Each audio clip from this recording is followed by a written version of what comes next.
할렐루야. 오늘도 영적인 은혜를 사모하며 예배 자리에 나오신 모든 성도님들을 주의 이름으로 축복합니다.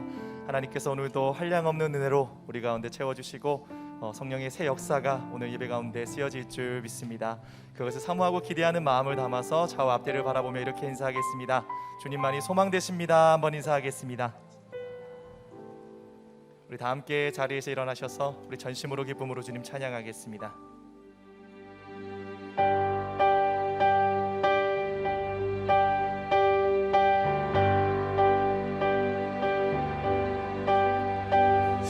십자가 군병들아 주 위에 일어나 길 들고 앞서 나가 굳세게 싸워라. 우리를 주님의 거룩한 군사로 부르신 주님께 마음을 모아 나아가 선포합시다. 십자가 군병들아 주 위에 일어나 길 들고 앞서 나가 굳세게 싸워라. 주께서 승천하고 영광을 얻도록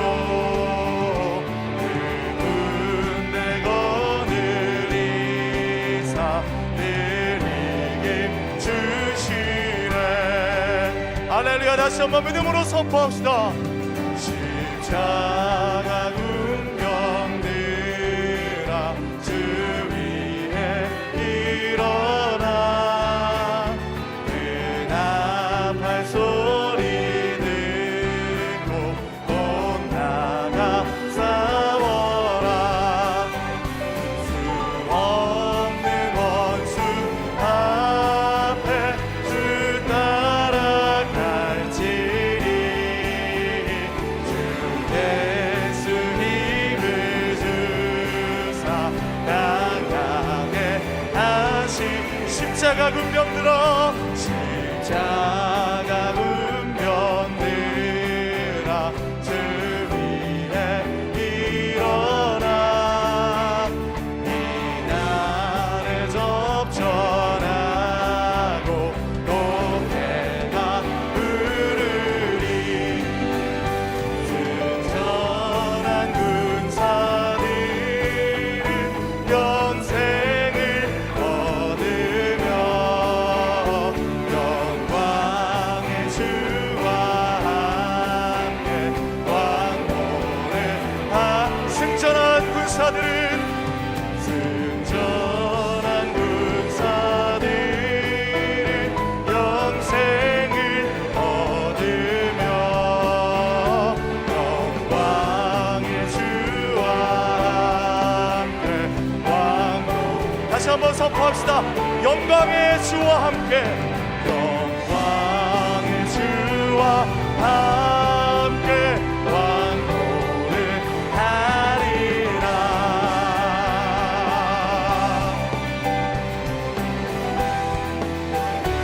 할렐루야. 우리에게 승리를 주시는 만왕의 왕 되신 주님을 높여 찬양합니다. 주님 영광 받아 주시옵소서. 아멘. 더 큰 기쁨으로 찬양하겠습니다.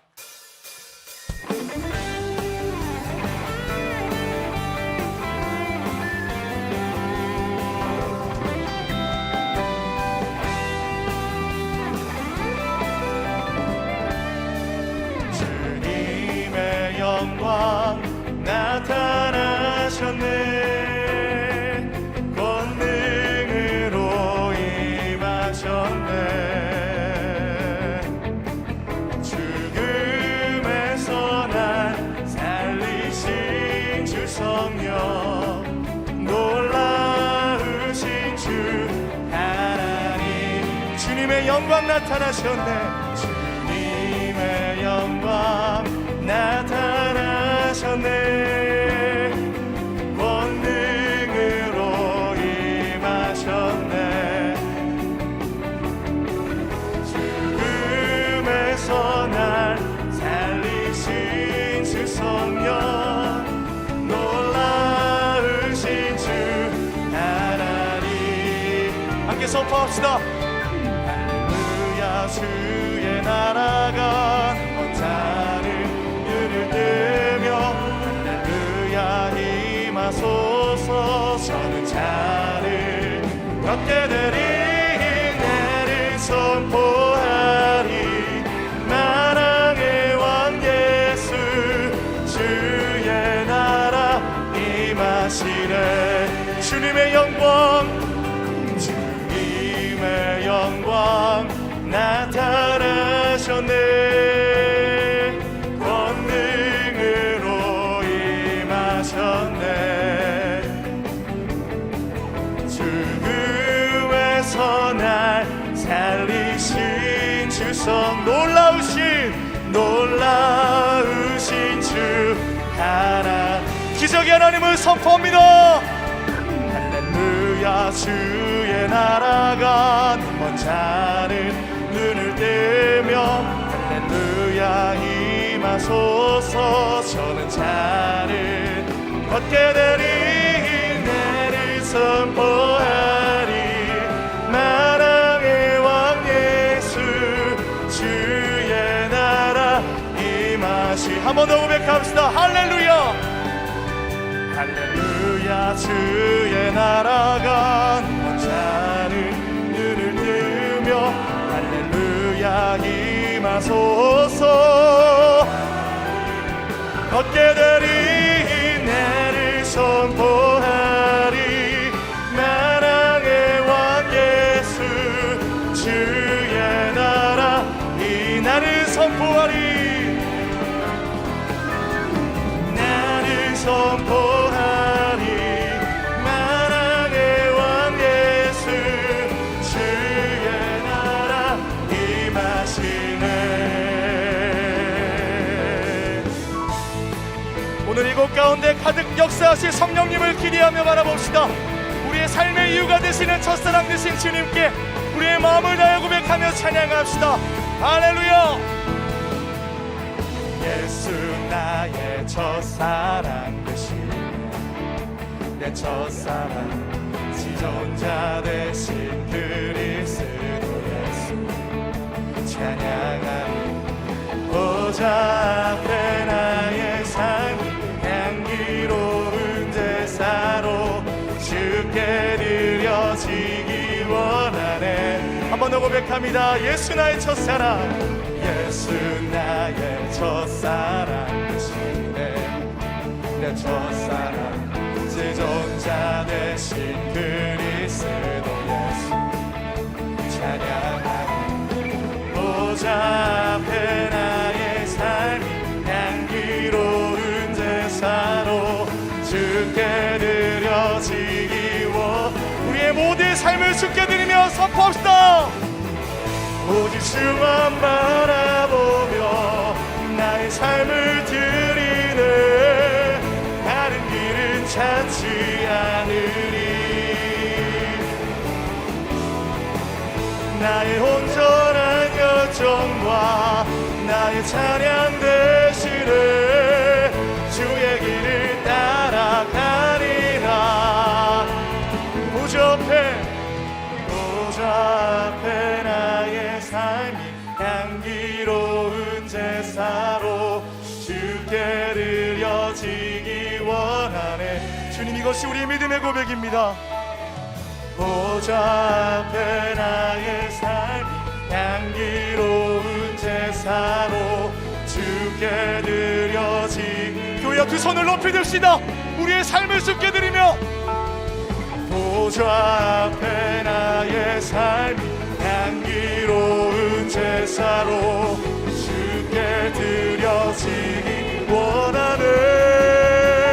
할렐루야. 오직 주만 바라보며 나의 삶을 드리네. 다른 길은 찾지 않으리. 나의 온전한 열정과 나의 찬양 대신에 주의 길을 따라. 한 번 더 선포합시다. 오직 주만 바라보며 오직 주만 바라보며 나의 삶을 드리네.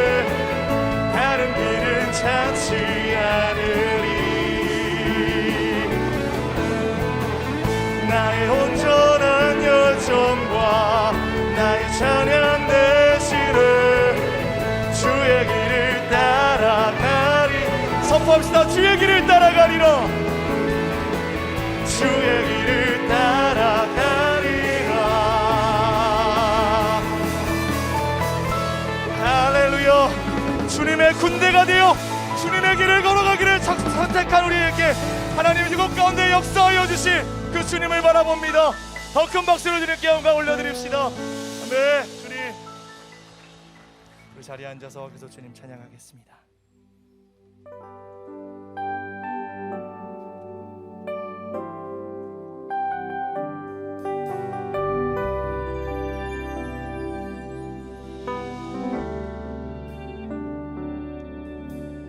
나는 하나님을 예배하는 예배자입니다. 내가 서 있는 곳 어디서나 하나님을 예배합니다. 내 영혼 거룩한 은혜를 향하여 내 마음 완전한 하나님 향하여 이곳에서 바로 이 시간 하나님을 예배합니다. 오늘 이곳에서 우리를 만나주신 성령님을 기대하며 다시 한번 온 마음을 다해 고백합시다. 나는 하나님을 예배하는 예배자입니다. 내가 서 있는 곳 어디서나 하나님을 예배합니다.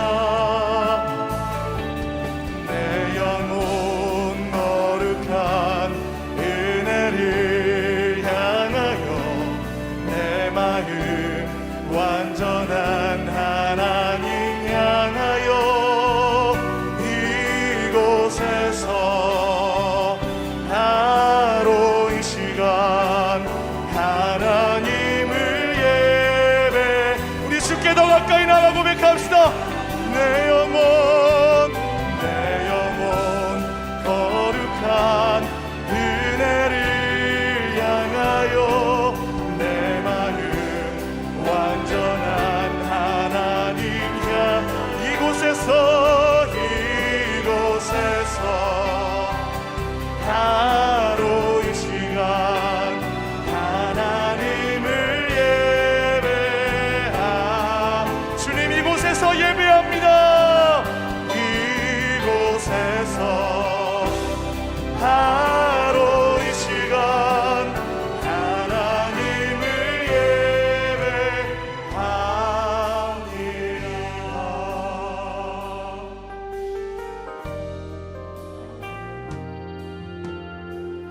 힘들고 지쳐 낭망하고 넘어져 일어날 힘 전혀 없을 때에 조용히 다가와 손 잡아주시며 나에게 말씀하시네. 나에게 실망하며 내 자신 연약해 고통 속에 눈물을 흘릴 때에 못자국 난 그 손길 눈을 닦아주시며 나에게 말씀. 오늘 우리에게 말씀하시는 주님 앞에 나아갑시다. 너는 내 아들이라. 오늘날 내가 너를 낳도다. 너는 내 아들이라. 나의 사랑하는 내 아들이라. 언제나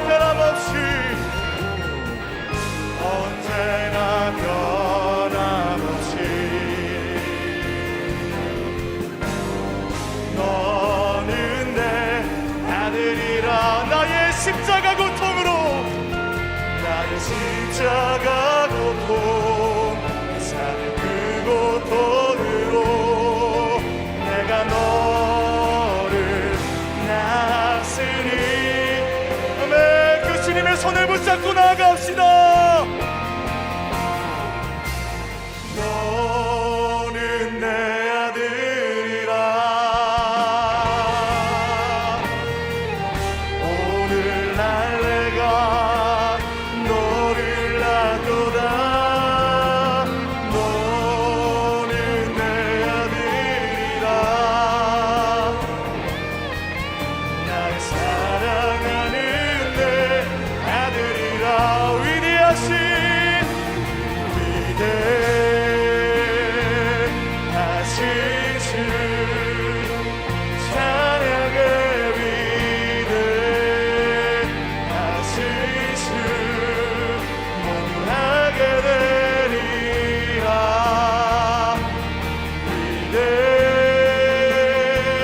위대하신 주 모든 이름 위에 뛰어난 능력의 이름을 선포합시다. 모든 이름 위에 뛰어나신 이름 다 찬양해. 위대하신 주 아멘. 모든 이름 위에 모든 이름 위에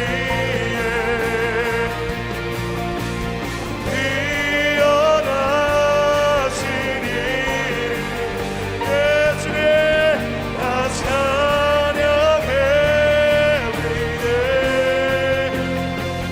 위대하신 주 교회여 두 손 높이 들고 위대하신 주님을 노래합니다. 위대하신 주님 오늘 이곳 가운데 오시옵소서. 주님 자정하사 주님의 역사를 부어주시옵소서. 예, 알게 되리라.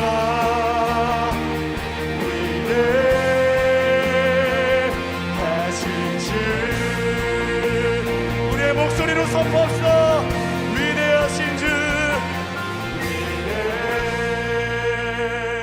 위대하신 주 찬양의 위대하신 주 모두 하게 되리라.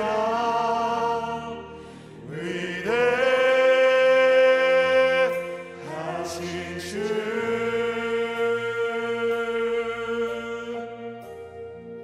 하나님 오늘도 기적을 창조하시고 말씀으로 이 세상 만물을 새롭게 하시는 능력의 하나님, 우리를 오늘 다시 한번 일으켜 주시옵소서. 영적 회복과 영적인 혈이 뚫리는 성령의 강력한 능력이 오늘 말씀 선포하는 가운데 임하도록 하여 주시고 우리의 마음에 성령의 불을 받고 돌아가 주님 앞에 믿음으로 결단하며 순종할 수 있는 은혜의 역사의 현장이 될 수 있도록 주님 일하여 주시옵소서. 우리의 마음을 드리며 기도하며 간구하며 나아갑니다. 주님의 위대하심을 높여 찬양합니다. 하나님 온 우주 만물을 세우신 하나님, 오늘 우리에게 다시 한번 새로운 창조가 부어지게 하여 주시고 오늘 우리의 심령이 주님 앞에 다시 한번 회복되며 주님의 뜻을, 주님의 그 거룩한 말씀을 하나님 우리가 순종하며 나아갈 수 있는 힘을 주여 더하여 주시옵소서. 사랑하는 하나님 아버지, 찬양 중에 임하시는 하나님의 능력과 그 위대하심을 찬양합니다. 하나님의 신실하신 은혜로 주의 날개 그늘 아래 저희를 품어주시고 하나님을 향한 사랑과 열정으로 함께하여 주심에 감사드립니다. 우리 인생의 유일한 소망 되신 하나님만을 의지하며 거룩하신 주님의 보좌 앞에 신령과 진리로 예배하오니 성령으로 임재하시고 하늘의 영광을 보게 하여 주시옵소서. 하나님을 사랑하고 그 말씀의 길을 따른다고 고백하지만 여전히 이 땅에 누릴 것에 만족하고 적당히 세상과 타협하며 살았던 저희의 영적 안일함과 죄악을 용서하여 주시옵소서. 십자가의 길, 생명의 길을 걸어가는 믿음의 행군이 때로는 외로워 보이지만 말씀의 능력을 의지하며 순종하는 자에게 주시는 담대함과 하늘의 평안을 믿음으로 취하게 하시고 하나님의 기쁨이 되는 자리에 늘 거하게 하여 주시옵소서. 주의 백성들에게 은혜 베푸시기 원하시는 하나님을 기억합니다.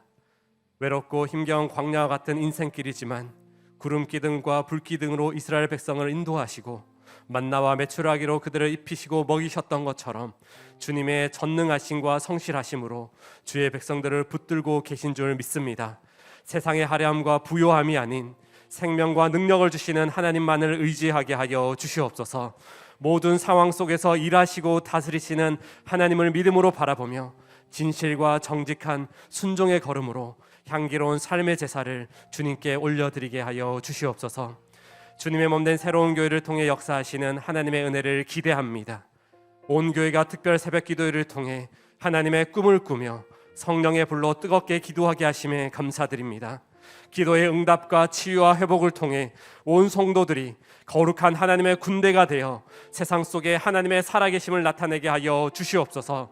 새벽을 깨우며 이 나라와 민족을 위해 기도할 때에 거짓과 탐욕, 음란과 부정은 떠나가고 하나님의 공의와 진리로 새롭게 되는 회복의 때를 보게 하여 주시옵소서. 이 시간 하나님의 말씀을 선포하시는 한옥 목사님을 성령으로 붙들어 주시옵소서. 영육간의 강건함으로 함께 하시고 하늘의 생기를 더하여 주셔서 이 시대를 향한 주님의 심장을 가지고 선포하시는 말씀의 씨앗이 30배, 60배, 100배의 열매로 맺혀져 기적의 시간들로 채워지는 시간이 되게 하여 주시옵소서. 온 마음과 정성을 다해 올려드리는 특순을 통해 하나님만 높아지는 시간 되게 하시고 주님을 사랑하는 마음으로 헌신하는 모든 섬김의 손길 위에 하늘의 상급으로 채워 주시옵소서. 이 모든 말씀 영원한 생명을 주시는 예수님의 이름으로 기도드립니다. 아멘. 할렐루야. 새로운 교회 주일 예배에 나오신 성도님들과 온라인으로 함께 하시는 성도님들을 주님의 이름으로 축복합니다. 오늘 예배를 통해 말씀으로 함께 하실 하나님을 기대하면서 좌우에 계신 분들께 이렇게 인사하겠습니다. 말씀 충만하세요. 말씀 충만하세요. 네, 이 시간 사랑의 마음을 가득 담아 함께 축복하는 시간을 갖겠습니다. 서로를 바라보며 함께 축복하겠습니다. 축복합니다. 주님의 이름으로 축복합니다. 주님의 사랑으로 이곳에 모인 주의 거룩한 자녀에게 주님의 기쁨과 주님의 사랑이 충만하게 넘치기를. God bless you, God bless you. 축복합니다. 주님의 더 먼 곳을 바라보며 축복하겠습니다. God bless you, God bless you. 축복합니다. 주님의 사랑으로. 박수로 격려하며 서로를 축복합니다. 교회 소식 전해드리도록 하겠습니다. 40일 신년 특별 새벽 기도회가 많은 성도님들이 현장과 온라인으로 동참하며 뜨거운 기도 가운데 진행되고 있습니다. 새로운 꿈을 꾸게 하소서라는 주제로 3월 5일 토요일까지 진행되는 이번 신년 특세는 한홍 담임 목사님의 창세기 강해를 통해 풍성한 은혜를 누리며 영적 재무장의 시간이 될 줄 믿습니다. 계속되는 특세에 함께 해주시고 가정과 교회와 나라를 위해 뜨겁게 기도하며 영적 회복의 은혜를 누리시기를 바랍니다. 새로운 꿈을 꾸게 하소서라는 교회의 표에 맞게 새로운 비전 특강을 진행합니다. 문화예술계에서 하나님의 새로운 꿈을 꾸고 살아가는 추상미 감독을 모시고 오늘 오후 4시 10분부터 이거 본당에서 오프라인과 온라인으로 동시에 진행됩니다. 성도님들의 많은 관심과 참여를 부탁드리며 은혜로운 도전의 시간이 되기를 바랍니다. 106기 새가족 교육이 2월 6일부터 4주간 온라인으로 진행됩니다. 새로운 교회에 등록하기 원하시는 성도님들은 1월 30일까지 홈페이지와 링크를 통해 신청서를 작성해 주시면 교육에 대해 자세히 안내해 드리도록 하겠습니다. 자세한 사항은 주보를 참조해 주시고 새가족들의 많은 관심 부탁드립니다. 기독교 기초교리를 1:1로 쉽게 배우는 CES에서 멘티를 모집하고 있습니다.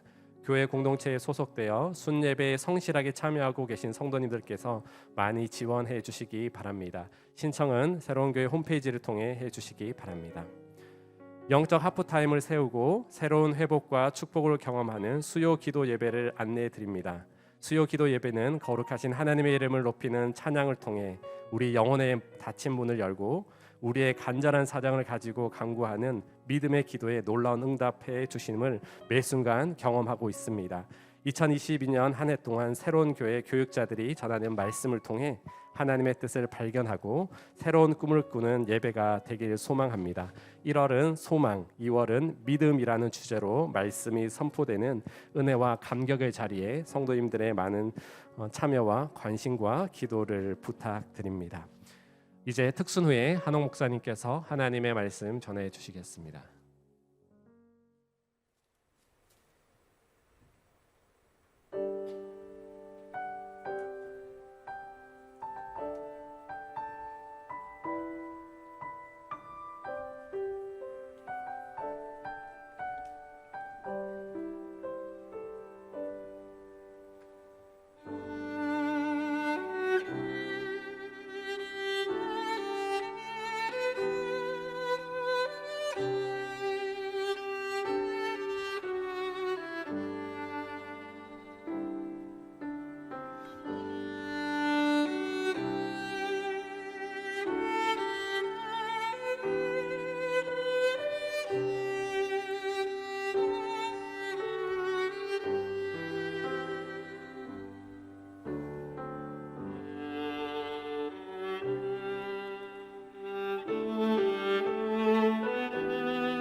신의 산.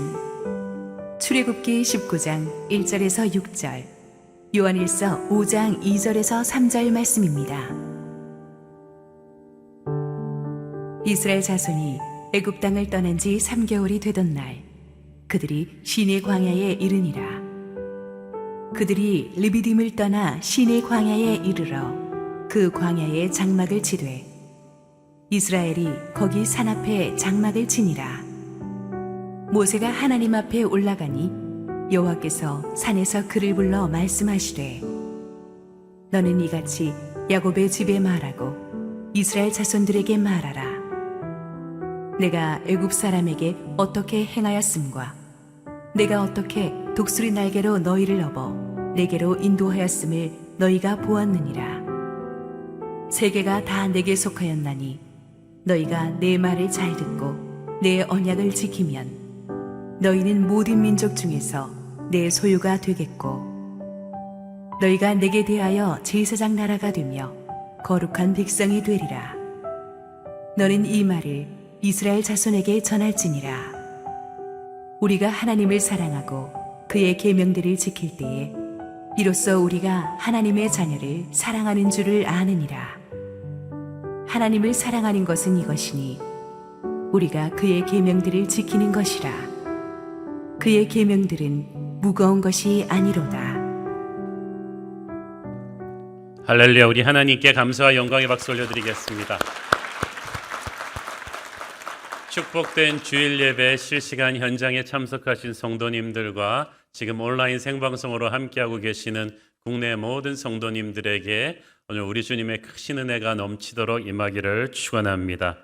또 이 아침에 우리 챔버 트리오 바이올린 박수빈, 또 비올라 이기선, 피아노 김보경 자매님 이렇게 세 분이서 은혜 충만한 연주해 주셨습니다. 4부까지 수고하실 텐데 우리 챔버 트리오를 위해서 함께 한번 격려 박수 부탁합니다. 고맙습니다. 특별 새벽 기도의 열기가 굉장히 뜨겁습니다.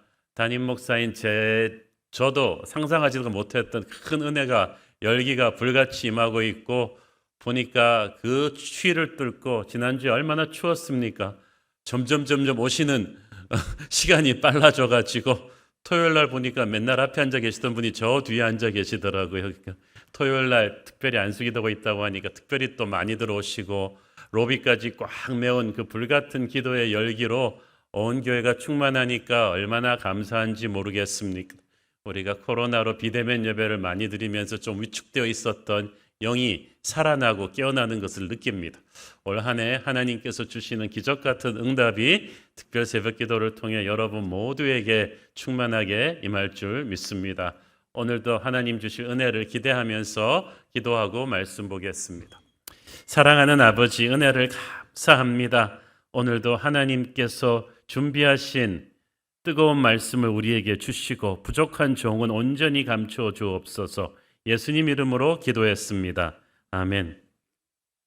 한 개인이나 조직, 국가에게는 그 운명을 바꾸는 아주 특별한 장소가 있는 것 같습니다. 예를 들어서 2차 대전사에서 프랑스의 노르망디나 하와이 진주만, 이건 2차 대전의 흐름을 완전히 바꿔놓은 중요한 장소였죠. 애굽을 탈출한 이스라엘 백성들의 이 광야 여정에 있어서 가장 중요한 장소는 어디냐고 한다면 아마 시내산이라고 해야 될 것입니다. 이스라엘 백성들이 시내산에 출애굽한 이스라엘 백성들이 시내산에 도착한 것은 애굽을 떠난 지 3개월이 되던 때였습니다. 즉 출애굽 때부터 시내산까지 2달이 꼬박 걸렸다는 얘기인데요. 잠깐 지도를 통해서 그들의 광야 여정을 다시 한번 살펴보시면 지난번에 말씀드렸듯이 보통 애굽에서 가나안으로 갈 때는 이 해변길로 갑니다.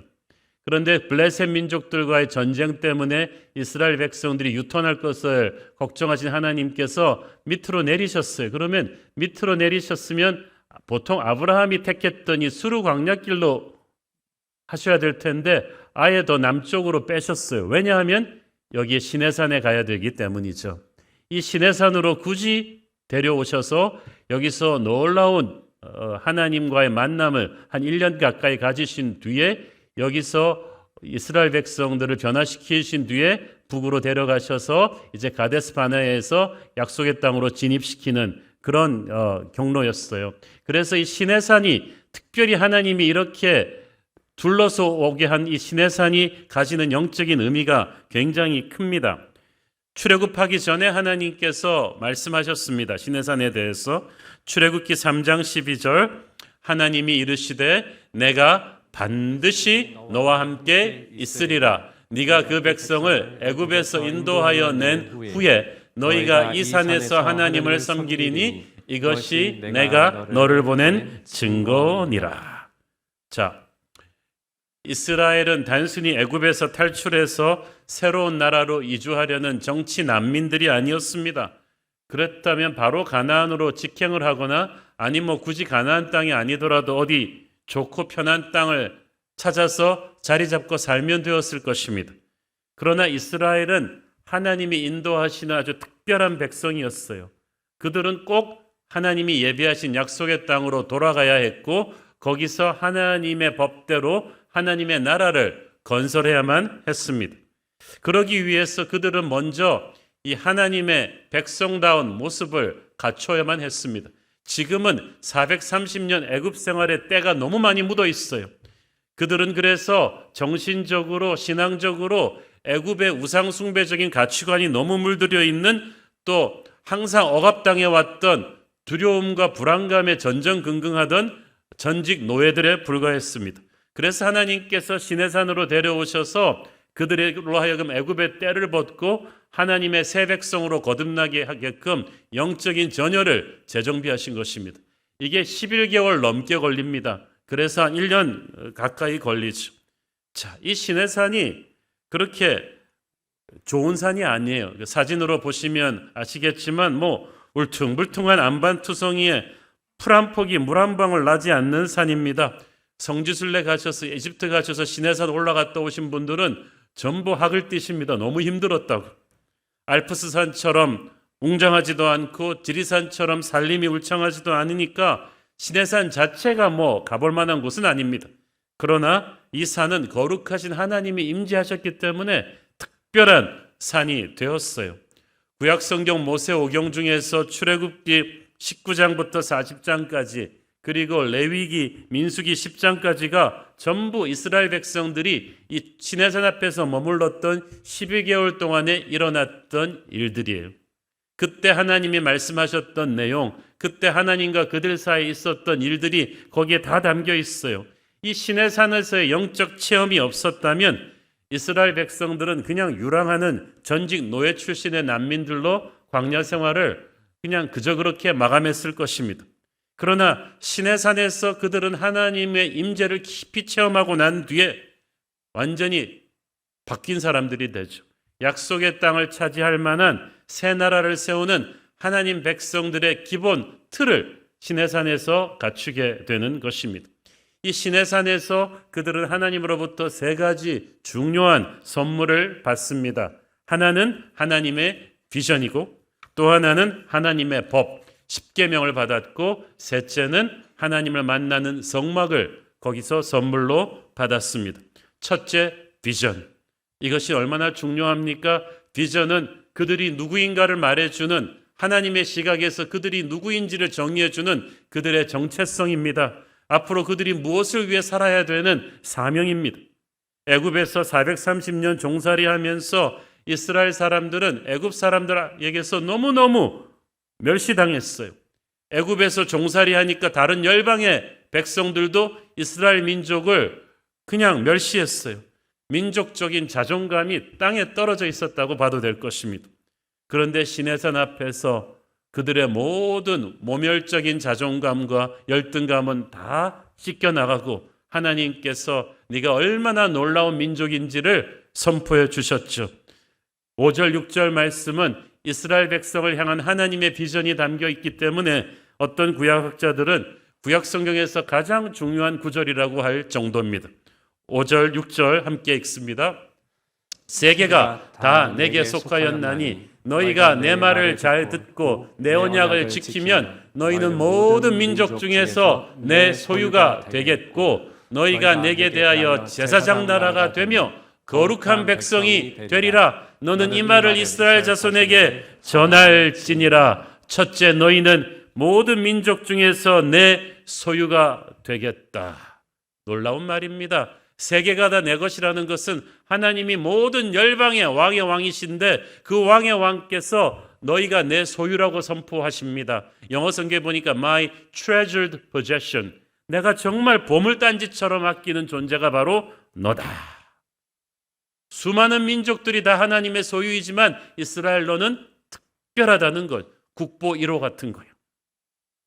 하나님의 보물 같은 민족으로 선포되려면 적어도 당시 세계 최강대국이었던 피라미드를 만든 이집트 민족 정도는 돼야 되지 않겠어요?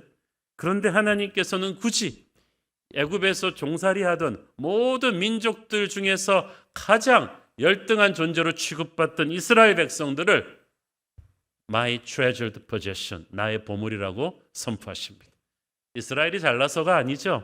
하나님의 선택이, 하나님의 사랑이 그들에게 있었기 때문이에요. 신명기 7장 6절 8절, 너는 여호와 네 하나님의 성민이라. 네 하나님 여호와께서 지상 만민 중에서 너를 자기 기업의 백성으로 택하셨나니 여호와께서 너희를 기뻐하시고 너희를 택하심은 너희가 다른 민족보다 수요가 많기 때문이 아니니라. 너희는 오히려 모든 민족 중에 가장 적으니라. 여호와께서 다만 너희를 사랑하심으로 말미암아 또는 너희의 조상들에게 하신 맹세를 지키려 하심으로 말미암아 자기의 권능의 손으로 너희를 인도하여 내시되 너희를 그 종되었던 집에서 애굽 왕 바로의 손에서 속량하셨나니. 아멘. 하나님의 귀한 보물로 선포된다는 것은 특권 중에 특권입니다. 그것은 앞으로 하나님이 너희들을 지킬 것이다 라는 뜻이거든요.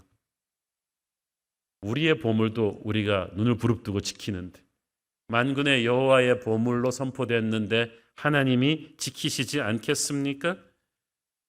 게다가 둘째로 하나님께서는 너희는 내게 대하여 제사장 나라가 될 것이라고 하셨습니다. 원래 제사장은 하나님과 백성들 사이에 간극을 잇는 중보자였어요. 그런데 이스라엘은 나라 전체가 제사장이 될 것이다. 그 말은 무슨 말입니까? 하나님이 열방을 향해 나가는 그 손에 그 브릿지가 이스라엘이 될 것이다. 내가 열방을 축복할 때 너를 통해서 할 것이다. 내가 열방을 어떻게 하기로 결정할 때 너의 기도를 듣고 결정할 것이다. 너는 이웃 나라들의 아픔과 문제를 해결해 줄 수 있고 그들을 도울 수 있는 영적인 열방의 대변인이 될 것이다. 브릿지가 될 것이다 라는 거예요. 놀라운 축복이죠. 신약 시대에는 이 축복이 영적인 이스라엘인 주님의 몸된 교회로 옵니다. 베드로전서 2장 9절, 그러나 너희는 택하신 족속이요 왕 같은 제사장들이요 거룩한 나라요 그의 소유가 된 백성이니 이는 너희를 어두운 데서 불러내어 그의 기이한 빛에 들어가게 하시니에 아름다운 덕을 선포하게 하려 하심이라. 자, 여기서 왕 같은 제사장이다 라는 말이 정말 중요합니다. 제사장 정도가 아니라 왕의 권위를 가진 제사장이다. 예수님은 만왕의 왕이 되어서 세상을 다스리십니다. 그러므로 왕 같은 제사장이라는 말은 예수님께서 황송하게도 우리와 함께 또 우리를 통해서 이 세상을 영적으로 다스리시겠다는 뜻이에요. 그래서 우리는 더 이상 세상 권세 잡은 마귀에게 휘둘리던 존재가 아니라 오히려 예수의 능력으로 왕 같은 권위를 가지고 세상에 영적인 영향력을 미치는 존재들이 된다는 뜻입니다. 그래서 우리의 기도가 중요합니다. 우리의 기도가 나라의 운명을 바꿀 수 있습니다. 우리의 예배가 역사의 흐름을 바꿀 수가 있다는 거예요. 교회가 예배하는 곳에 그리스도의 통치가 임합니다. 공중 권세 잡은 마귀가 우리가 주님의 이름을 높이며 예배하기 시작할 때 꼬리를 빼고 도망가기 시작하죠. 그래서 하나님의 백성들이 주님의 몸된 교회가 어떤 지역에 존재한다는 것은 너무너무 중요합니다. 천군 천사의 찬양이 거기에 있고 마귀의 공포가 거기에 있을 것입니다. 세 번째로 하나님께서 너희는 거룩한 백성이 될 것이다. 거룩한 백성이라는 말은 특별한 하나님의 사명을 위해서 따로 떼놓은 존재예요. 스포츠팀에서 가장 위대한 스타 플레이어를 감독이 가장 중요한 순간에 투입하기 위해서 따로 떼놓죠. 그는 아무 게임이나 투입해서 함부로 굴리지 않고 가장 중요한 코리안 시리즈에 가장 중요한 위기 때 등판할 선수예요. 이스라엘이 그렇다는 거예요. 너는 함부로 살면 안 돼. 왜냐하면 너는 인류 역사에 굉장히 중요한 순간에 영적인 브레이크트루를 위해서 하나님이 너를 쓰실 거야. 특별히 베드로전서 2장 9절에 보면은 열방에 주님의 아름다운 덕을 선포하게 하기 위해서 열방으로 나가는 선교사 국가가 될 것이다. 세계로 복음을 전하는 것에 이스라엘을 쓰실 것이다 라고 선포해 주신 거예요. 자, 여러분, 이 비전 선포를 듣는 이스라엘 백성들이 어땠겠어요? 너는 내 보물이다. 너는 나의 제사장 나라가 될 것이다. 열방이 너의 기도를 통해 축복받게 될 것이다. 특별한 사명을 띤 거룩한 백성이 될 것이다. 모세야, 이 비전을 내가 이스라엘을 이렇게 생각한다고 이스라엘에게 이야기해 줘라. 하나님은 우리 인생을 향한 크고 놀라운 비전을 갖고 계십니다. 우리가 이 비전을 정확하게 가슴에 품는 게 중요합니다. 그래야 함부로 인생 낭비하며 살지 않아요. 그래야 세상 앞에서 덜덜 떨면서 기죽지 않아요. 그래야 거룩하고 담대한 자존감을 가지고 어떤 시련이 와도 이 광야 속을 헤쳐나갈 수 있는 거예요. 이 예배는 바로 그런 하나님의 비전을 선포되는 시간이에요. 이 놀라운 비전을 하나님께서 이루시겠다고 약속하셨어요. 말로 약속하셨다 그래서 언약이에요. 이걸 시내산 언약이라고 합니다. 자, 석 달 전까지만 해도 애굽에서 짐승 같은 취급을 받던 이스라엘 민족이에요. 그런데 그런 그들을 만군의 여호와께서 이토록 위대한 비전으로 선포해 주시니까 너는 이렇게 위대한 존재야. 너를 통해서 열방이 축복받게 될 거야 라는 비전이 선포되니까 얼마나 가슴 벅찼겠습니까? 감격스러웠겠어요. 세상은 겉의 모습만 보고 이스라엘 백성들을 하찮은 노예, 난민으로 멸시했습니다. 그러나 하나님께서는 영적인 눈으로 이스라엘을 보시고 너희는 하나님의 소유야, 하나님의 보물이야, 열방을 향한 축복의 통로가 될 거야 라고 선포해 주셨어요. 눈물이 발칵 나는 사건입니다. 세상은 베드로의 가치를 모르고 그냥 갈릴리의 촌냄새 풀풀 나는 어부로만 평가절하했어요. 그러나 예수님께서는 베드로에게 너는 반석이 될 거야, 너는 사람 낚는 어부가 될 거야 라고 비전을 선포해 주셨고 그것은 공수표가 아니었죠. 실제로 한 세대가 가기 전에 베드로의 이름을 모르는 사람이 없도록 그는 하나님 나라의 역사에 귀중하게 쓰임받는 위대한 교회 지도자가 되었습니다. 예수님이 여러분에게 비전을 선포해 주실 때 여러분 흥분하십시오. 절대 공수표가 없거든요. 이루어질 거예요. 이루어질 거예요. 신의 산은 하나님이 우리를 향해 갖고 계신 놀라운 비전을 선포해 주신 곳인 줄 믿습니다. 세상은 우리의 겉모습을 보고 우리는 별 볼 일 없을 것이라고 합니다마는 그 말을 믿지 마세요. 하나님은 신의 산에서 이스라엘을 향해 놀라운 비전을 선포해 주셨습니다. 그 비전은 세상이 주는 열등감을 깨버릴 수 있는 건강한 자존감이요. 그 비전은 자신들이 무엇을 위해 인생을 살아야 될지를 알게 해주는 그런 거룩한 사명인 거예요. 저는 여러분이 하나님의 전에서 기도할 때 성령의 감동으로 여러분을 향한 하나님의 비전 선포를 들을 수 있게 되기를 축원합니다. 둘째로 하나님께서는 이스라엘에게 하나님의 법을 주셨어요. 비전이 하나님이 이루실 꿈이요 목표라면 법은 그것을 이룰 수 있는 수단이에요. 열방에게 축복을 나눠주는 존재가 되려면 이스라엘 자신이 먼저 거룩하고 모범적인 나라가 돼야 되잖아요. 그런데 나라를 위해서는요, 그런 나라를 만들기 위해서는 땅을 차지하기 전에 법이 있어야 돼요. 법이 있어야 나라가 서요. 근데 사람들은 법하면 굉장히 딱딱하고 무서운 거라고 생각합니다. 우리의 자유를 규제하는 안 좋은 것으로 생각하는 경향이 있어서 우리는 법조인들을 대할 때 그냥 불가금 불가원의 존재로 그렇게 대하잖아요. 그런데 법이 없다고 한번 생각해 보세요. 예를 들어서 빨간불에 서고 파란불에는 갈 수 있는 법이 없다. 저 도로가 살벌할 것입니다. 음주운전, 난폭 운전을 단속하는 법이 없다. 어디 무서워서 운전하고 다니겠습니까? 또 살인 강도 행위를 엄벌하는 벌이 없다. 어떻게 무서워서 살겠어요? 불량식품을 규제하는 법, 식품 유통기간을 규제하는 그런 법이 없다면 우리가 안심하고 먹거리를 먹을 수 있겠어요? 확실한 법 질서는 우리의 안전과 행복을 위해서 반드시 있어야 돼요. 그래서 여러분, 후진국일수록 법이 널널하고 지키지도 않아요. 그래서 무법천지예요. 그래서 후진국에 가면은 불안해요, 모든 게. 그러나 선진국에 갈수록 섬세하고 분명한 법이 있고 나라 국민들이 그 법을 질서 있게 잘 지킵니다. 그래서 안전하고 행복하기 때문에 너나 할 것 없이 선진국 가서 살고 싶어 하는 거 아닙니까? 자유민주주의 국가도 법치주의가 뒷받침되지 않으면 결코 지탱할 수가 없죠. 이스라엘 백성들이 하나님 나라의 법을 처음으로 받았어요. 그리고 제대로 된 하나님의 백성의 모습을 갖추게 되는데 이 하나님의 법의 가장 기초 틀이 바로 시내산에서 돌판에 새겨주신 십계명입니다. 십계명은 모든 인생에게 주신 것이 아니라 하나님께서 구원하신 하나님의 백성에게 주신 법이에요. 그래서 십계명의 구조를 보시면은 처음 1, 2, 3, 4계명은 하나님과 우리와의 관계를 다루고 있어요. 하나님의 백성이 아니면 십계명을 시작도 못하는 거예요. 그리고 나서 사람과의 관계를 다루고 있는 게 6계명이에요.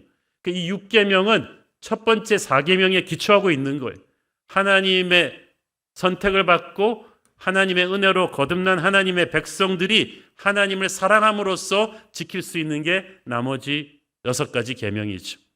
그래서 예수님께서도 이 십계명을 해석하는 그 열쇠가 뭔지를 알려주셨죠. 마태복음 22장 37절 40절 예수께서 이르시되 네 마음을 다하고 목숨을 다하고 뜻을 다하여 주 너의 하나님을 사랑하라 하셨으니 이것이 크고 첫째 되는 계명이요 둘째도 그와 같으니 네 이웃을 네 자신같이 사랑하라 하셨으니 이 두 계명이 온 율법과 선지자의 강령이니라.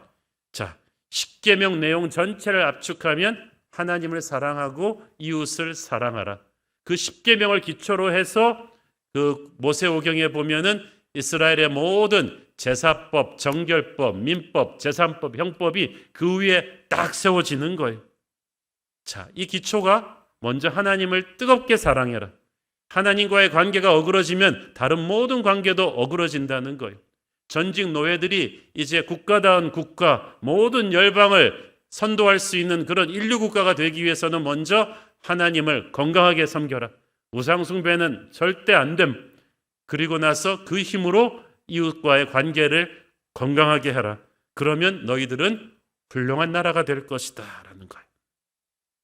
시내산 비전의 놀라운 축복은 이 하나님의 법을 순종함으로써 이루어지는 거예요. 너희가 내 말을 잘 듣고 내 언약을 지키면 이거예요. 우리는 항상 축복을 너무 많이 강조하느라고 이 축복을 얻을 수 있는 순종의 책임감을 너무 간과하고 있어요. 순종을 하지 않고 축복만 받겠다, 영적으로 이루어질 수가 없어요. 순종하면 이 시내산 언약의 모든 비전이 축복같이 이루어질 것입니다. 불순종하면 이 모든 언약의 약속이 저주가 되어서 우리를 압박할 것입니다. 이 십계명을 지킬 수 있는 비결은 하나님을 사랑하는 거예요. 요한일서 5장 2절 3절 우리가 하나님을 사랑하고 그의 계명들을 지킬 때 이로써 우리가 하나님의 자녀를 사랑하는 줄을 아느니라. 하나님을 사랑하는 것은 이것이니 우리가 그의 계명들을 지키는 것이라. 그의 계명들은 무거운 것이 아니로다. 자, 잘 보세요. 하나님을 사랑하면 계명을 지키는 것이 쉽다고 했어요. 계명을 지키는 것이 왜 어렵냐? 하나님을 사랑하지 않기 때문이에요. 부부가 서로 사랑하면 서로가 하는 말을 듣습니다. 하나님의 법을 사랑하는 것이 계명을 지킬 수 있는 힘이에요. 십계명은 구원받은 하나님의 백성 한 개인이 아니라 공동체 전체를 위해 주신 원칙입니다. 공동체가 잘 되려면 거룩한 질서가 필요한데 이것을 십계명이 가능하게 해주죠. 예를 들어서 네 이웃의 아내를 탐내지 마라, 간음하지 말라. 이것은 다른 사람의 가정을 보호하라는 명령이죠. 다른 사람의 가정을 보호하면 네 가정도 보호될 것이다. 남의 것을 탐내지 말라, 도둑질하지 말라, 이것도 마찬가지예요. 남의 재산을 보호해라. 그러면 너의 재산도 보호될 것이다. 내가 남을 어떻게 대하는가가 계속 파장을 일으켜서 사회 전체를 죽이고 살리는 힘이 되죠. 그래서 십계명은 건강한 하나님의 공동체를 만드는 하나님의 비밀입니다. 그래서 교회도 가정도 국가도 이 십계명을 지키면 바로 설 수 있는 거예요.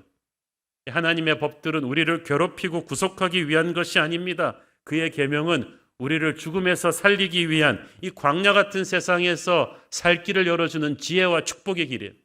여러분, 우리 눈앞에 지뢰밭을 가야 되는데 누가 지뢰 찾아내는 법을 알려준다면 그 법이 우리를 구속하는 법입니까? 살리는 법입니까? 하나님의 법이 그렇다는 거예요.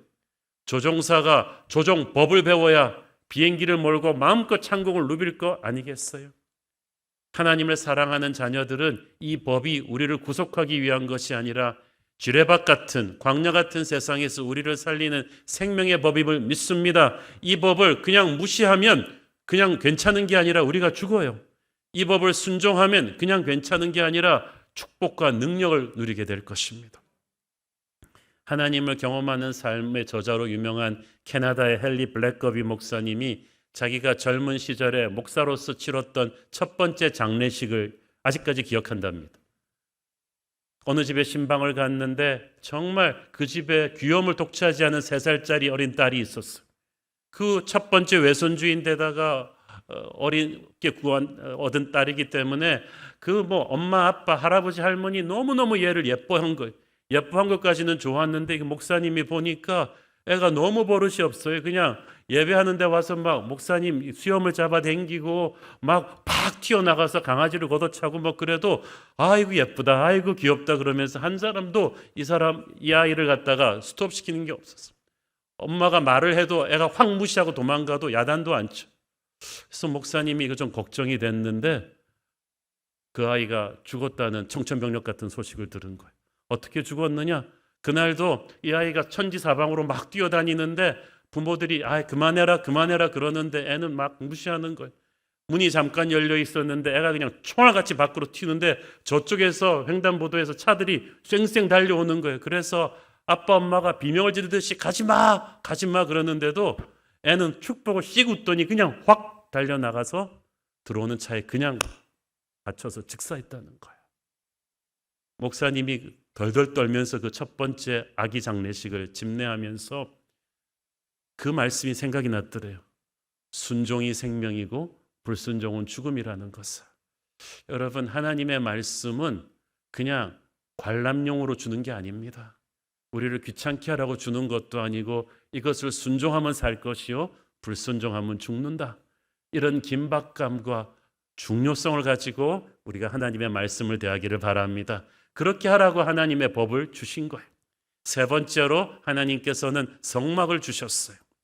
출애굽기 전체 40장인데 그중에서 13장이 넘는 분량이 성막을 짓는 것과 성막을 운영하는 법을 다루고 있어요. 홍해 가르는 사건은 딱 한 장인데 성막은 13장이나 돼요. 이것은 이 사건이 하나님에게 굉장히 중요하다는 거죠.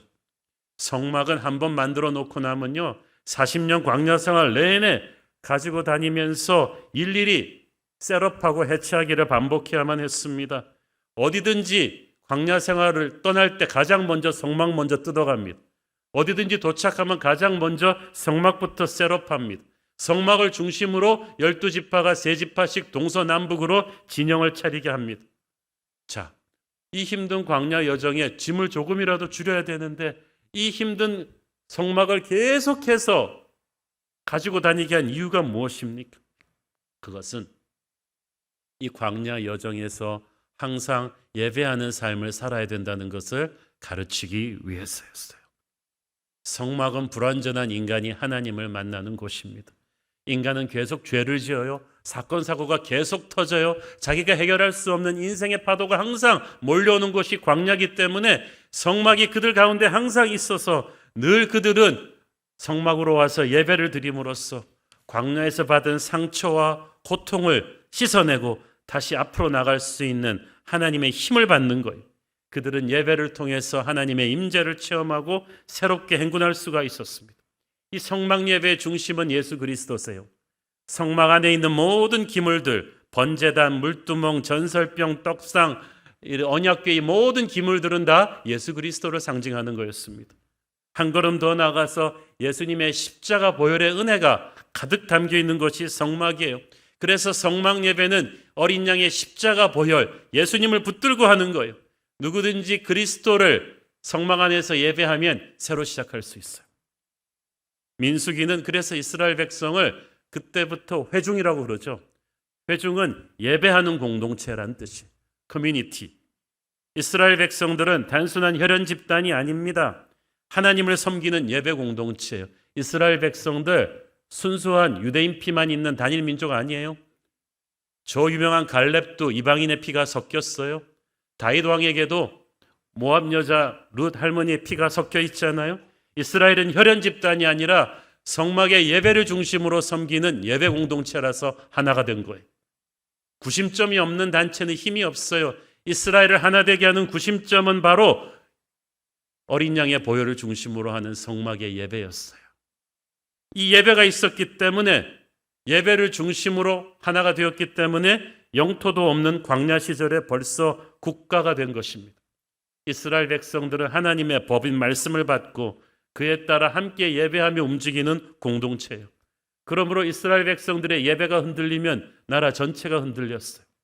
12지파는 각자 개성이 달랐고 생각이 달랐습니다. 재능도 달랐어요. 그런 그들이 하나가 될 수 있는 것은 이 성막을 중심으로 함께 예배했기 때문이었죠. 이 성막을 다룰 때 빼놓을 수 없는 것은 성막의 예배를 섬기는 제사장들이었어요. 레위 지파의 모세가 그들의 지도자였고, 모세의 형 아론의 후예들이, 레위인들이 제사장이었는데, 이 제사장은 하나님과 백성들을 연결시키는 존재예요. 저 제사장의 가슴에 있는 이 12개의 보석은 12지파들을 상징합니다. 제사장은 날마다 하나님의 임재 앞에 들어가서 이 12보석에다 손을 하나씩 대고 12지파들의 그때 상황을 하나님 앞에 중보하면서 기도합니다. 하나님께서는 이 중요한 사명을 띈 제사장들에게 거룩하게 살라고 하셨습니다. 이 제사장이 이 일을 함부로 하면, 거룩을 잃어버리면 하나님이 지체 없이 그들을 치셨어요. 인간 제사장들이 불완전했기 때문에 시험에 들고 영적인 공격을 받아서 넘어지는 경우가 많았죠. 그러나 훗날 영원한 대제사장이신 예수님께서 우리의 중보자가 되셔서 실패하지 않는 하나님과 우리 사이의 브릿지가 되어 주셨죠. 자, 이 성막을 하나님이 주셨어요. 자, 세 가지 선물, 하나님의 비전, 하나님의 법, 하나님을 만나는 성막, 이 세 가지 선물을 받는 정말 엄청난 은혜의 장소 시내산이었는데, 이 시내산의 이 은혜 가운데도 영적인 전쟁이 있었어요. 마귀가 이렇게 은혜롭게 하나님 안에서 새롭게 거듭나는 이스라엘 백성들을 가만두겠습니까? 무서운 영적인 전쟁이 벌어진 곳이 바로 시내산이기도 합니다. 십계명과 성막의 말씀을 모세가 40일 밤낮을 시내산정에서 하나님의 영광의 임재에 둘러싸여 받고 있었을 때 산 밑에 있던 이스라엘 백성들은 어떻게 했나요? 모세를 위해 중보하며 기다렸나요? 아니에요. 불안하니까 그들이 애굽에서부터 익숙하던 황금 송아지 우상, 풍요의 신을 만들어 놓고 미친 듯이 이방 제사를 드리기 시작했어요. 그것은 에집트식 황금 만능주의와 음란과 폭력이 난무하는 광란의 파티였습니다. 모세가 자리를 비운 사이에 그들은 옛사람 애굽의 가치관으로 그냥 돌아가 버린 거예요. 산에서 내려온 모세가 하나님의 진노를 대신해서 십계명 돌판을 들어 그 황금 송아지 우상을 부셨죠. 그날 우상 숭배 주동자 300명을 레위인들이 형제 칼로 다 죽이죠. 그리고 나서도 하나님의 진노가 가라앉지 않자 모세가 결사적으로 중보하지 않습니까? 그래서 하나님이 용서하셨어요. 성막 건축도 그 뒤로 이제 은혜 받은 백성들이 열심히 헌신해서 일단락되었어요. 그렇지만 하나님이 주신 그 귀한 선물 십계명과 성막이 꽃을 피워 보기도 전에 잃어버릴 뻔한 큰 위기가 온 거예요. 여러분, 마귀가 그렇게 무섭습니다. 하나님의 임재 가득한 시내산 한복판까지 쫓아와가지고, 하긴 나중에 예수님한테도 달겨드는 마귀니까 얼마나 무섭습니까? 마귀의 시험은 하나님이 세우신 제사장들에게도 왔어요.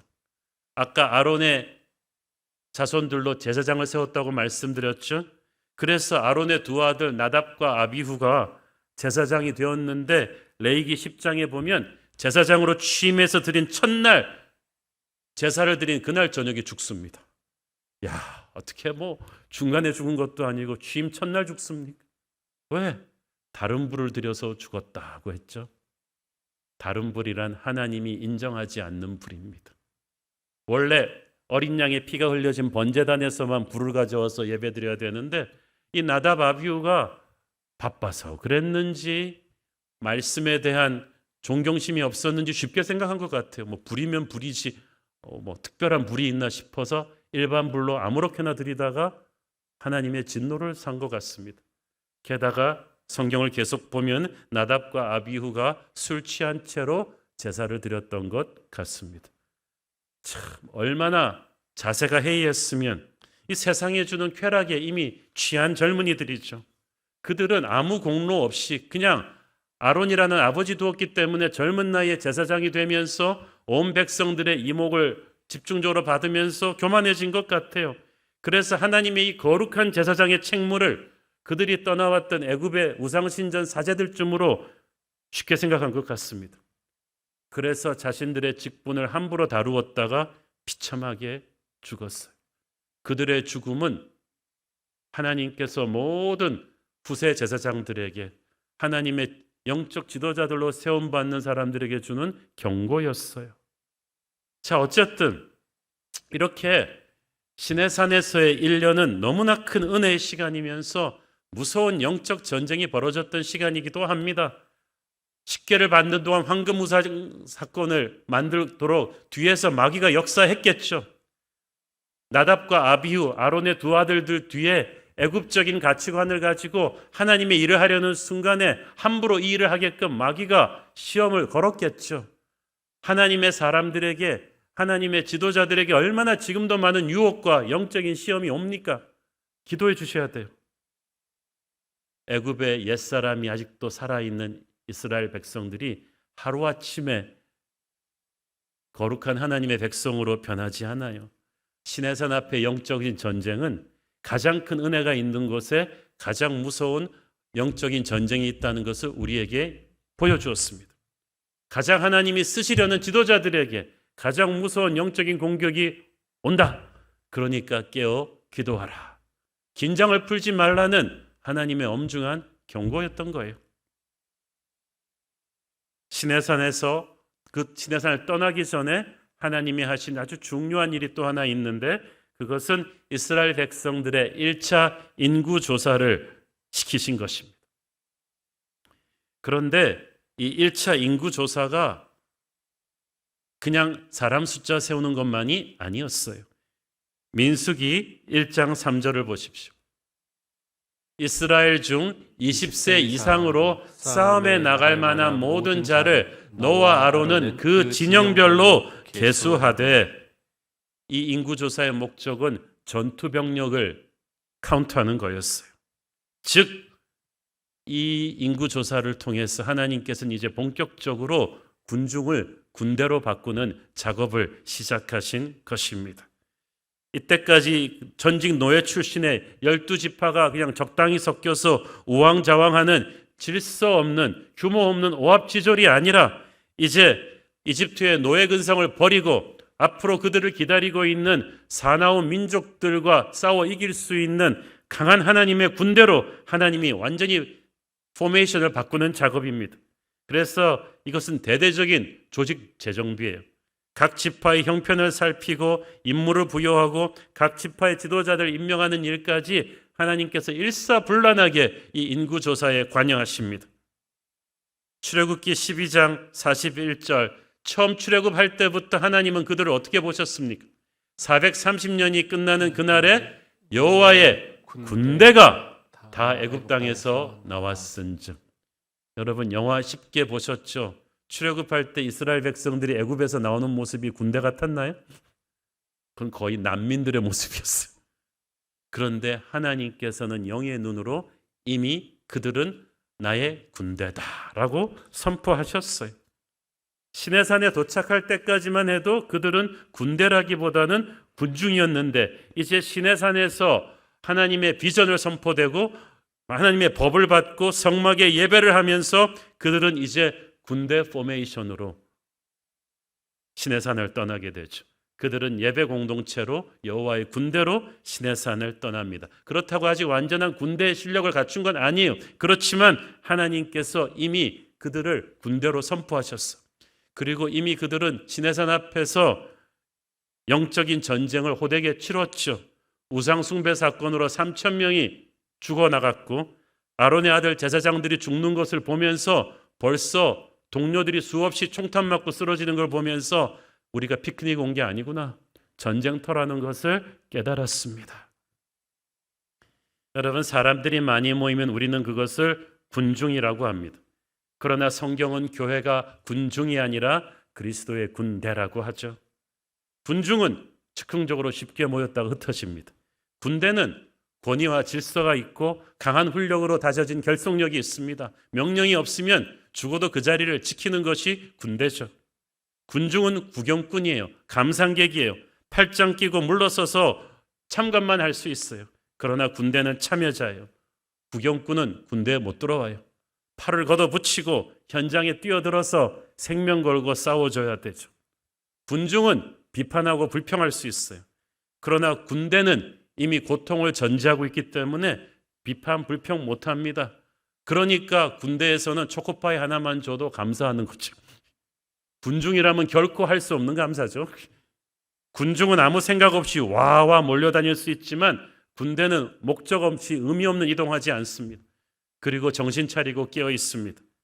군중은 말만 하고 끝날 수 있어요. 그러나 군대는 몸으로 실천하고 행동해야 됩니다. 이스라엘은 지금부터 자기들은 군중이 아니라 그리스도의 군대임을 자각해야만 했습니다.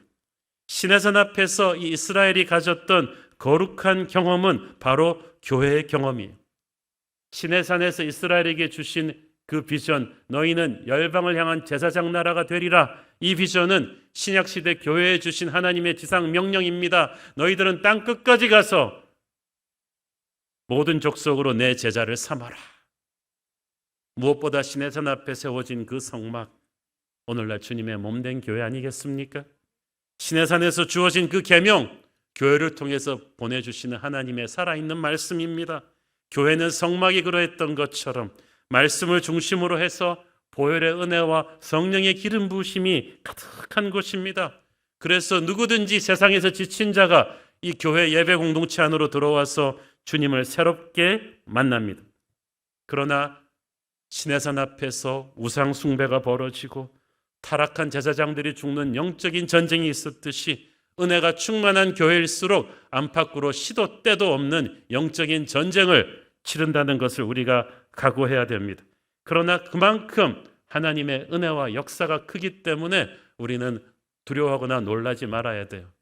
민간인들은요, 총소리 몇 방만 나면 호들짝 놀라갖고 어쩔 줄을 모르지만 군인들은 총소리, 대포 소리를 자장가 소리로 듣고 자지 않습니까? 우리는 전쟁터에 나와 있습니다. 여러분은 예수님을 믿고 거듭나서 주님의 몸된 교회 일원이 된 그 순간부터 마귀의 공격에 그대로 노출되어 있고 우리는 전쟁터에 나와 있다는 것을 여러분 인지하시기를 바랍니다. 그래서 이 군대라고 생각하면 교회 생활이 쉬워져요. 우리 아까 수요 여성 예배가 영적인 하프타임, 은혜로운 예배지만 우리 여성 예배나 우리 중고등부 예배 드리고 있는 저 S하우스는 창고를 개조해서 만들었기 때문에 냉난방 시스템이 그렇게 편하지 않아요. 그래서 위에 공기, 아래 공기가 다릅니다. 위에는 뜨겁고 아래는 차가운 정말 은혜가 충만한 곳인데 강남에서 백화점 호텔을 다니시던 그 강남 여성들, 우리 청소년들이 거기 들어가서 군소리 없이 할 수 있는 것은 우리는 백화점 손님이 아니고 호텔 투숙객이 아니라 주님의 군대이기 때문이에요. 그래서 있는 거잖아요. 이스라엘은 자기들은 더 이상 난민들이 아니고 관광객도 아니고 하나님의 군대로 광야를 행군한다는 것을 그때부터 확실히 알았습니다. 교회 또한 주님의 군대로 이 광야 같은 세상 속을 행군해 나가는 것입니다. 수많은 공격과 영적인 전쟁이 있을 거예요. 그러나 각오하고 위축되지 마십시오. 하나님이 항상 우리와 함께 하실 것입니다.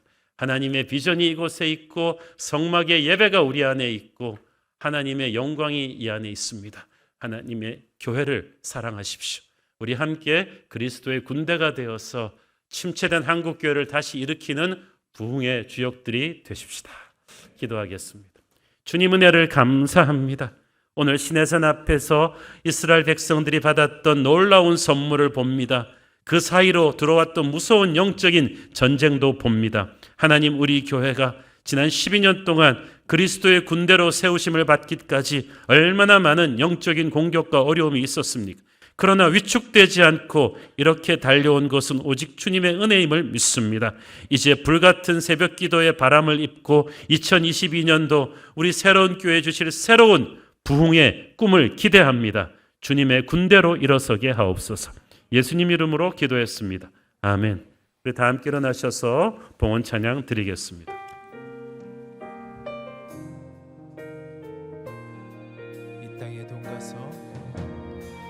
이 땅에 돈 가서 난가부 가득한 죄야 용서하소서. 모든 우상들은 무너지고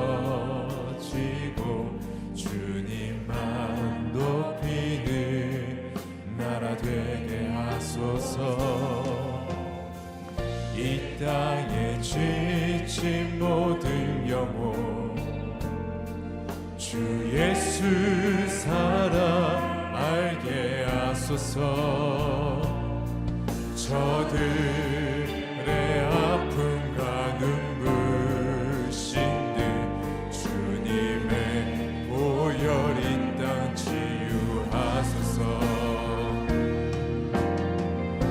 성령의 새바람 이 땅에 불어오소서. 주의 영그 생기로 우리를 다시 살리사. 이 땅에 하나님 영광 거하는 그런 나라가 되게 하소서. 열방에 하나님 영광 비추는 그런 나라가 되게 하소서. 한라에서 백두까지 한라에서 백두까지 백두에서 땅의 끝까지 주님 오실 길을 예비하며 주님만 섬기는 나라 되게 하소서. 이 땅에 주님 교회 위에 하늘의 생기 부어주소서. 열방을 치유하는 주 백성 주님의 군대를 일으켜 우리 믿음에 선포하면서 영의 새바람 성령의 새바람 이 땅에 불어오소서. 주의 영그 생기로 우리를 다시 살리사. 이 땅에 하나님 영광 거하는 그런 나라가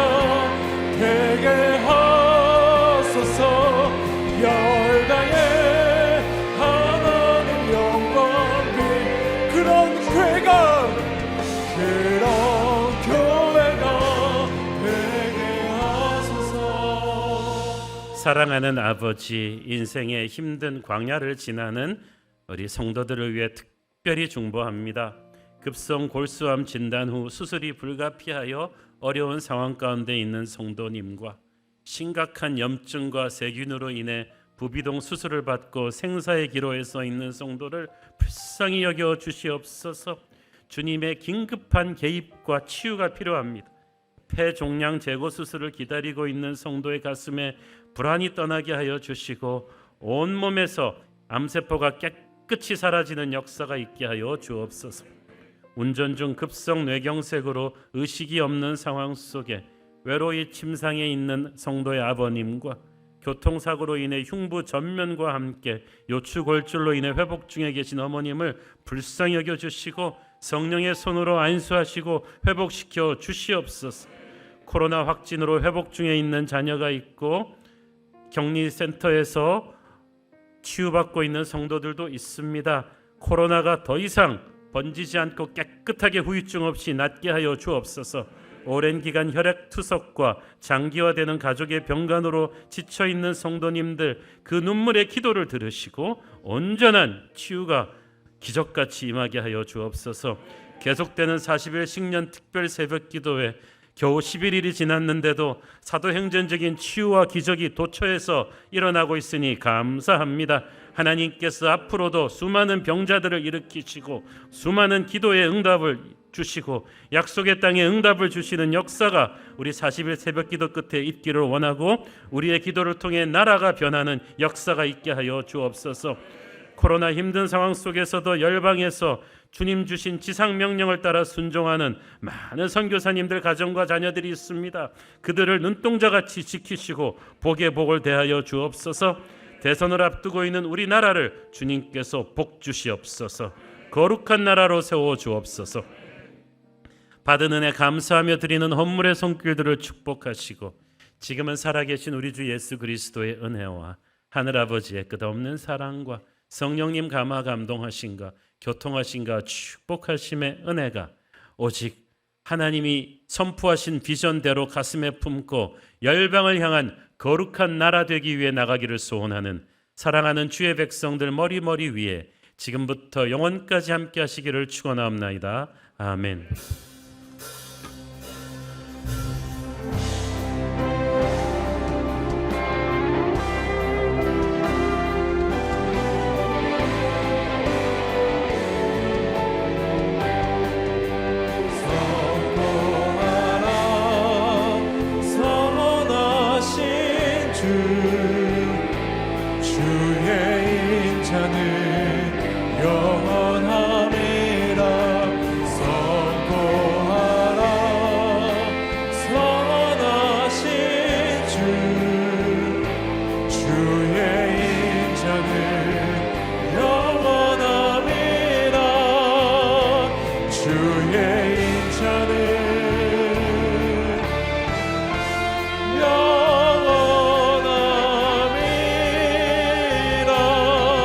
예배를 받으신 하나님께 영광의 박수 올려드리겠습니다.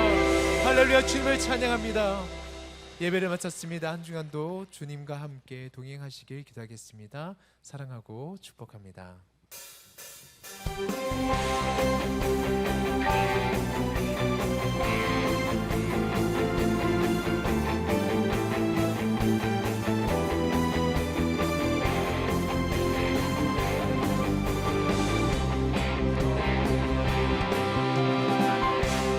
거리마다 기쁨으로